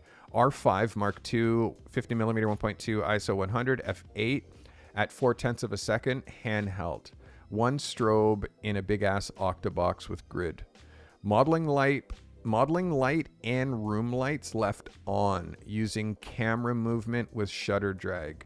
This is Nick Johnson. Nick, this is a vibe, Nick. And again, it fits with your work. It's got a sensibility. It's got a little heat. Oops, I pushed the play button. It's got a little bit of heat, but that shutter drag, like you lose zero quality. You don't lose any quality in like where the flash did go. Just really nice hint here. Like just super dope, Nick. The top light is raccooning her a little bit with the eyes because of the way that her hair kind of comes in front of her face. Where you're positioning the light, it is making her like her eye holes like shadow just a little bit, which is also coming from here, but it's the light placement. I would love to see some other poses from here. But Nick, this is a yes, bro. This is a yes. Look at it as a cover. Strong. Like motion within a still. Like this is just enough of that like just enough of that like and it's swaggy, Nick. Like it's swaggy. As an 8x10, this works as well. Let me just show you this as an 8x10. It frames up nice. Again, it's showing just enough like fire for you to be like, oh my God, I wish I could see more. But again, just to show you Nick Johnson and does this image fit within his portfolio and within his sensibility? Well, yeah, absolutely, it does. And looking at the type of work that he does, like he's editorial portrait and style photographer, you know, but also it's like with a little bit of fitness in there, you know what I mean? Health and wellness. So you can see his portfolio, it's swaggy, and it's like he has that it factor with a little bit of heat, a little bit of lingerie, you know what I mean? But again, these are all, it's client work, which is great. This is Nick Johnson, and you can see, Nick, this definitely fits in your portfolio. You already have it in your book, right front and center, which is great. It's already on your top row above the fold. Super strong, Nick. This is a yes for me. It's Nick Johnson. Nick, it's a yes for me. Well done, Nick. It's an 11, and that is our last photo of the day. So what I'm going to do is I'm going to tell you what the photos of the week are, and then I'm going to tell you if there's any best in show. Sometimes there are, sometimes there's not. And then if you give me 5 minutes, I'll tell you what next week assignment is. I'll give you like a little sneak preview to tell you so you can start brainstorming what you're going to shoot for next week.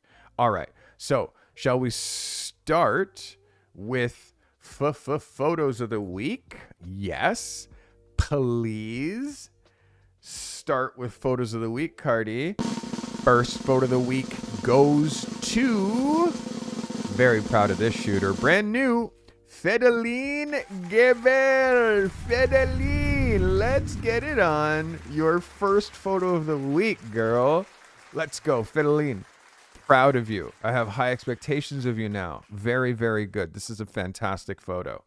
Fedeline, I see you, girl. Starting to see you now. Keep it coming, okay? Keep coming. That is Fedeline Gebel. Very great image. Photo of the week. Proud of this guy too. Photo of the week. Mr. Steve Bordeaux. Steve. Yeah. Yep. Steve. Well done, bro. Well done. Proud of you. You're leveling up. You're leveling up. And the thing that's great is I remember the photographers, the pictures that hit, except for like the brand new people who've been like submitted once or like once you've submitted like a couple of times, it starts to lock in for me. I'm giving love to this photographer because this guy listens, he submits, he's brand new, and he's progressing at a crazy, crazy volume. This is Jordan White. Jordan, this is a photo of the week, buddy. And guess what? It's still not there. It's still not there, bro. We're still not there. This is phase 2. You've won 2 weeks in a row with this idea. We're still not there. We're still not there, but this is almost there. And because you're leveling up every week, you're winning photo of the week on your test shots, bro. So good shit. Good for you. All right. Who's next? Oh, this photo. The next photo of the week goes to Gerard Danso. Let's go, my guy. This made me slam my desk. When I'm slamming my desk, this is a good thing. I'm very proud of you. And again, I'm hard on you, but it works because you just went like this. Guess what? And I'll say again, and I've said it before, now you're not allowed to go below here. Do you hear me? You're not allowed to go below here. This is now your bar. So imagine you run like 100 meters in 9.4. You've now set a 9.4. Guess what happens if you run a 9.6? It's not good enough anymore. Because what happens if you run a 9.5? It's not good enough. You know, guess what happens if you run a 9.7, which is less than 10 seconds. It's insanely fast. Yeah, sorry. It's not good enough. It's not good enough. It's not good enough. So once you establish your bar, you can't go below it. This is a new bar for you, Gerard. I'm very proud of you. This is, of course, a photo of the week. Photo of the week, Gerard. Well done. All right. That is Danso, all the way from Ghana. Okay. Photos of the week. This shooter. Again, I have to be incredibly... I have to be very, very, very specific. Yeah. Okay. Next photo of the week goes to Bernadette Kellerman. Bernadette. Compositionally textbook. I am curious if you're in my city. This looks very much like my city. I had a couple of things to say, but for where you are in your journey, this is absolutely fantastic for you. For sure. You should be so proud. Just remember everything I said. All right. Photos of the week. Photos of the week. Photos of the week. Photos of the week. I am scrolling. Next photo of the week goes to Frank Tom. Frank, well done, buddy. Well done. I'm really trying to raise the bar on the shooters that are submitting. I'm really trying to raise the bar. I have another photo of the week here. Again, this is Malik Brand. Malik, again, remember everything that I said. It's just a great set, clean photo. Remember everything that I said about the posing, okay? Great shot. Malik Brand. Yeah, we got to give her some love. Photo of the week. Natalie Bennett. Natalie, I want to see this picture back with the proper exposure. But if the exposure was bang on, you would nail this perfectly. This is Natalie Bennett with a photo of the week. Well done, Natalie. All right. Photo of the week goes to the mighty Juan Herrera. Juan, let's get it on, buddy. Well done. This is a yes for me. And again, remember, this isn't the photo. This is the idea that is going to unlock the photo that you actually will put in your portfolio. Remember that. This is a step. This is very, very good, Juan Herrera. This is very good. It's Juan Herrera. Photo of the week goes to Lamont Dussal. Lamont. Remember, emotional attachments to images, these are like our weapons. Okay? Yes, we can love a gun. We can love a knife over this other knife. But when these things are working for us, sometimes it takes a different level of mastery to be able to tell you what your best image is from a shoot. I believe that this is not the edit. This is an edit, but I want to see more. This is Lamont Dussal. Well done, my guy. Again, remember emotional attachment, bro. Remember the back pats. We don't do that. We don't do that. Bernadette's in Romania. Thank you, Michael. Yeah, we don't do that. We look for other people to back pat us, other people to validate us, other people in the know. All right, that is Lamont Dussal. Hey, Mike, thank you. I saw that. Mike says Bernadette's from Romania. So she's trying to tell me that image was not in Toronto. Make sure. Mike, thanks for your generosity. Appreciate you. All right, photo of the week. Going to this guy's consistency. He's crushed the last 4 episodes. This is Samuel Salling. Samuel, you are killing it, my guy. Samuel, very proud of you, bro. Very proud of you. This is like one of those yes pictures, bro. This is so clean. Very, very well done. This is Samuel Salling. And again, Samuel, we're starting to get to the point where we're ready to start packaging this stuff, right? Samuel Salling. Who up? Oh, this guy. Photo of the week for Darrell Scott. Darrell, this is an absolute yes, bro. Like, yes. This is fuego. Makes me happy. That is a photo of the week from Darrell Scott. These coaching calls must be help. This guy's like, books me for a coaching call. He's like, Coach, I need you again next. I'm like, bro, we just did half. I need more time. I need more time, bro. I need more time with you.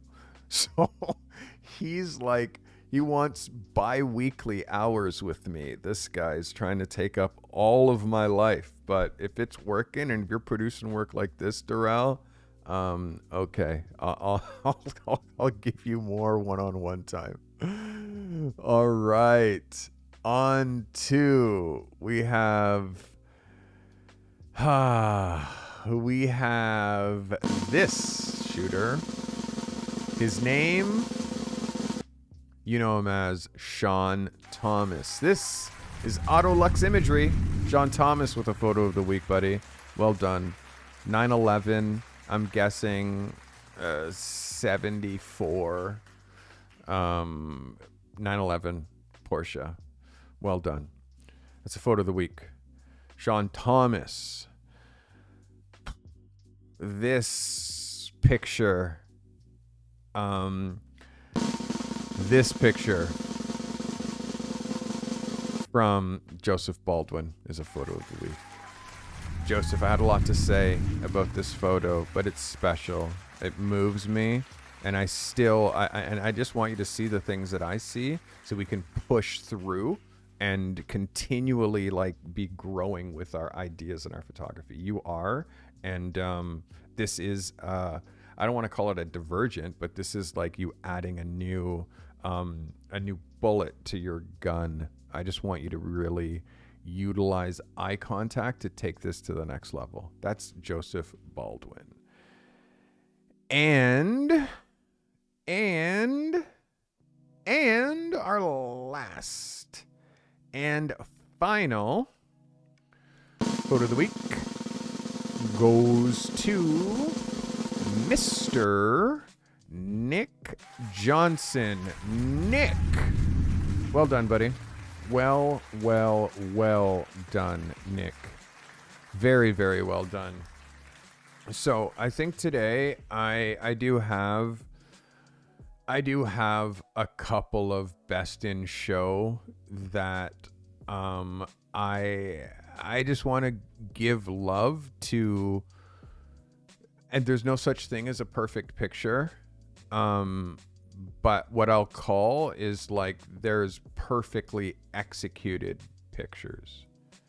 So there's 2 or 3 best in show, and this is accolades. This is the highest honor that I give.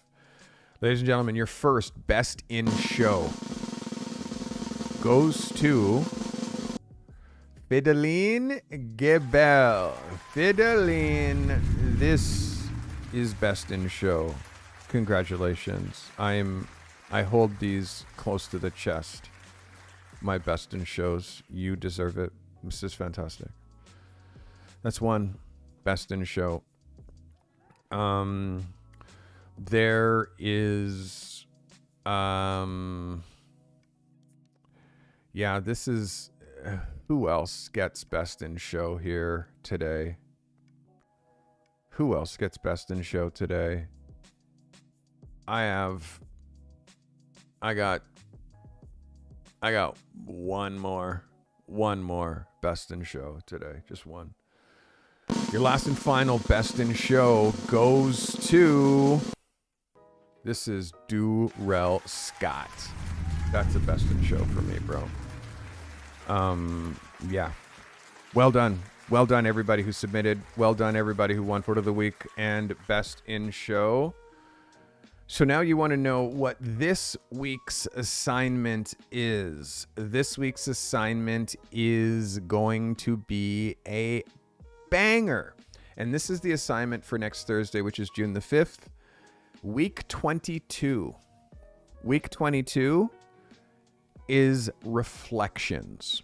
Okay, reflections. And I want this to be a horizontal image. So I want you to create a horizontal image that uses reflections as the central storytelling element. Reflections. If you shoot people, Capture a subject reflected in glass, reflected in water, with a mirror, through water. For places shooters, highlight architectural or landscape reflections to add depth or intrigue. Water, reflections. If you shoot things, use reflective surfaces to showcase products in a creative way. This is a horizontal and this is a double page spread, okay? Which means don't give me something center focused. This is why this matters. Mastering reflections elevates your visual storytelling, allowing you to add complexity, mood, and creativity to your portfolio. Reflections. And I'm going to show you a photographer that will make you, because she is so good. This is Zigyan. I can't say her name, but look at and by the way, these are all self-portraits. This is a photographer who uses reflections, okay, at the highest level. This shooter, I mean, Zian, like all self-portraits, and just shoots in the most beautiful, elegant way. And this is just one of her galleries.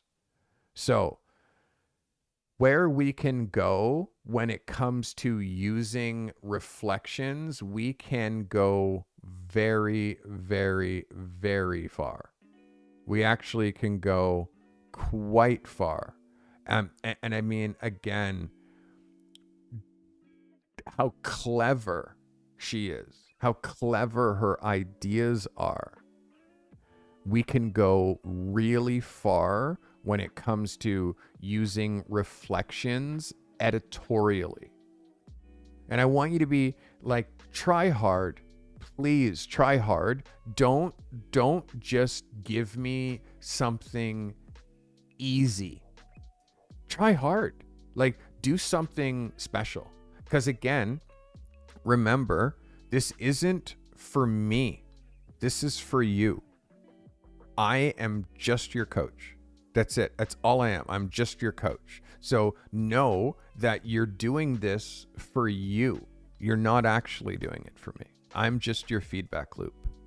But I'm showing you inspiration that is going to help you take what it is that you're doing to a new level.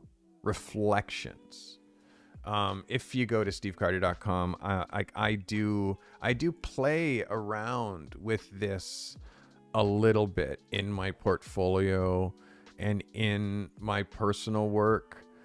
I'm working on a project of people on their telephones. So this is like personal work. I'm shooting a lot of people on their phone, but this is also like the things that I see when I peep through windows. So this is me shooting into a restaurant. I do this often, shooting through glass and showing this multi-layered inside the store and what's happening outside and who's like this multi-dimensional work is what I'm asking you to look for. I'm asking you to look for, I mean, this is rudimentary basic street photography, which is like, but not what I'm trying to ask you to do. I'm trying to ask you to actually make a photo, not take a photo. But again, I'm showing you how I've been using reflections and layers, and just how effective it is when you shoot through glass. Yeah, it's almost like people through the glass are like inside a fishbowl. And again, more personal work through glass. So we can really push that and push that idea. And here's the last one, like through glass. So we can really push this idea. Reflections. I want you to try hard. I want you to do something dope. And it's due next week, Wednesday by midnight, my time, midnight Eastern Standard Time. And I'll be reviewing them next Thursday. Tomorrow, I'm looking at your assignments from week 11, which I do believe is motion within a still. No, I'm looking at artificial light. Yeah, artificial light is what I'm looking at on Thursday. Your artificial light assignment. So that's what I'm looking at next episode on Thursday.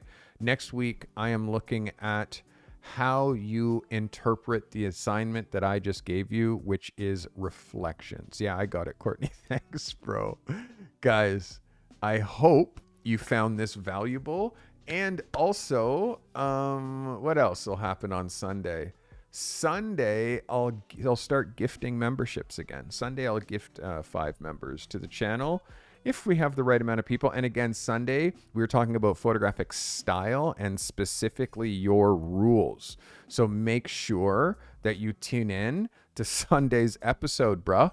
You're going to have to tune in to Sunday's episode, yo, because if you don't, you're going to miss all the good stuff. And I don't want you to miss it. So, guys, that was 2 hours and 10 minutes of Carty love to you. I appreciate you. Thank you for watching. Deadpool says goodbye. I'm going to give you some good vibes right here. Here. I'm going to send you some big love up there. Yes. This chick's going to take a selfie over here. John Travolta's going to walk in all confused. Yeah, Taylor's going to lose her marbles. Of course, that happens all the time. I'm going to snap back to 1995, pretend it's that. I'm going to track myself and, you know what I mean? Guys, I'm just having a glitch now, having a little bit of fun. I hope you guys had a good show with me. I always have good shows with you. Guys, thank you for watching. I've been Carty, as I always am. I'll see you on Thursday. Thank you so much for watching.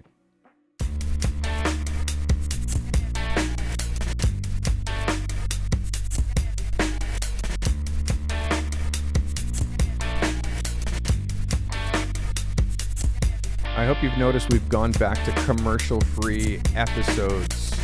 Commercial-free because of the members of this channel. Please consider becoming a member so I can keep these lives commercial-free.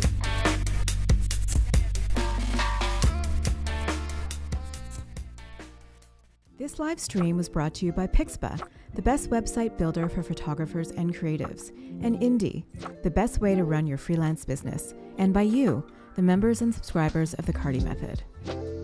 Consider becoming a member for $5 a month to show your support for our content, and we'll reward you.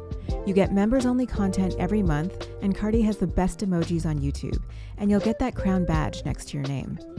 If you're building a photography business, make sure you join Portfolio Lab. How ready are you to be a pro? Take the Carty Method Pro Photographer's Readiness Scorecard. You'll always find helpful links in the show notes. Sharing is caring. If this content has brought you value today, share it, clip it, post it to your socials. Curating and sharing helpful content makes you an expert. Even if the content you're sharing isn't yours, be a curator and share this content with your network. Find your creative and business genius with the Carty Method.